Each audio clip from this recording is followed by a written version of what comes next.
Matthew chapter 24 verse 7, and there shall arise many false Christs and the false prophets, even to show many signs and the wonders. Now, which wonders and signs did Prophet Muhammad sallam show at his time? No. Brother Sam, SHAMOUN start, and we are ready to go. And the power of the Holy Spirit by exposing Muhammad, the false prophet. In fact, my opponent actually did it for me. He actually proved that Muhammad is the Antichrist, but in his zeal, he couldn't see it. I want the audience to remember what he quoted. He quoted 1 John chapter 2, verse 23, and that was one of the passages I was actually going to use to prove Muhammad is an Antichrist. Before I quote it, I just want to make this clear to the audience. Notice he appealed to the Bible. If the Bible is good enough to prove that Muhammad is a prophet, then by the same token, it's good enough to prove he's an Antichrist, a false prophet. Therefore, any passage I quote to prove that Muhammad is a deceiver, my opponent cannot come back and say it's corrupt, because he just appealed to the Bible to prove his case.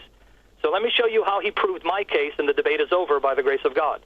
Notice he quoted 1 John 2:23. Let me quote the context. 1 John chapter 2, verses 22 to 23, who is the liar? It is whoever denies that Jesus is the Christ.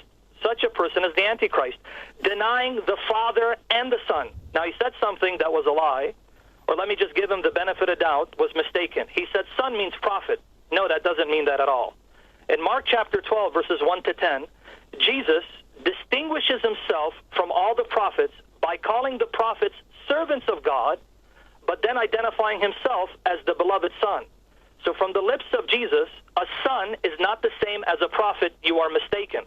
However, 1 John 2:22 proves Muhammad is an Antichrist. Why? Notice again who an Antichrist is.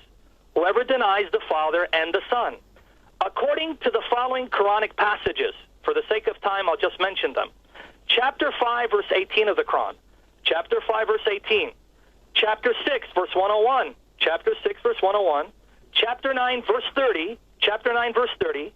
And chapter 19 of the Quran, verses 88 to 93, say, Allah is the Father to no one. He is not the Father, and Jesus isn't his Son. Lo and behold, my opponent just proved his prophet is the Antichrist, and the Quran is the book of the Antichrist, inspired by the spirit of the Antichrist. Thank you for giving me the debate. Let me repeat the criterion again. Such a person is the Antichrist, denying the Father and the Son. No one who denies the Son has the Father. Whoever acknowledges the Son has the Father also. Now, he made another mistake. He said Islam is the only non-Christian faith that confirms Jesus is the Christ. That too is a lie. The Baha'i faith affirms that Jesus is the Messiah and that Muhammad is a prophet, and yet the Baha'is do not consider themselves Muslims or a sect of Islam.